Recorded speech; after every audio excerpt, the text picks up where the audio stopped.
ती जीवनाची आहुती देताना त्याला 3 मुली, 1 मुलगा, बायको, घरदार काही दिसलं नाही. आणि ही तीव्रता या महाराष्ट्रामध्ये काही दिवसापासून आपण पाहतोय. म्हणून माझे हात जोडून पहिल्यांदा विनंती आहे की ज्यांच्यासाठी आरक्षणचा फायदा होणार आहे तेच जर अशा आत्महत्या करू लागले तर मग हे आरक्षण द्यायचं कोणाला?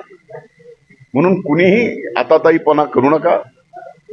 सरकार अतिशय सजग आहे. माननीय मुख्यमंत्र्यांनी, माननीय उपमुख्यमंत्र्यांनी कुठल्याही आरक्षणाला एकदा आपलं क्षेत्र गेलं ना तर आपल्या लेकरा बाळांना मागं कुणी बघत नाही. ते आम्ही बघून येत, आम्ही ते भोगतोय. हे नेत्यांचं काय असतं, हे कसं पण भडकी देत आणि काही घडून आणतात आणि त्याच्यावर राजकारण करते.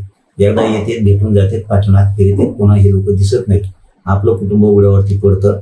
राजकीय नेते त्याचं लगेच राजकारण करायला सुरुवात करते. त्यामुळं कुठल्याही बांधवाने, असं तो मराठ्याचा असेल किंवा तो ओबीसीचा बांधव असेल, कुणी आत्महत्या करू नका.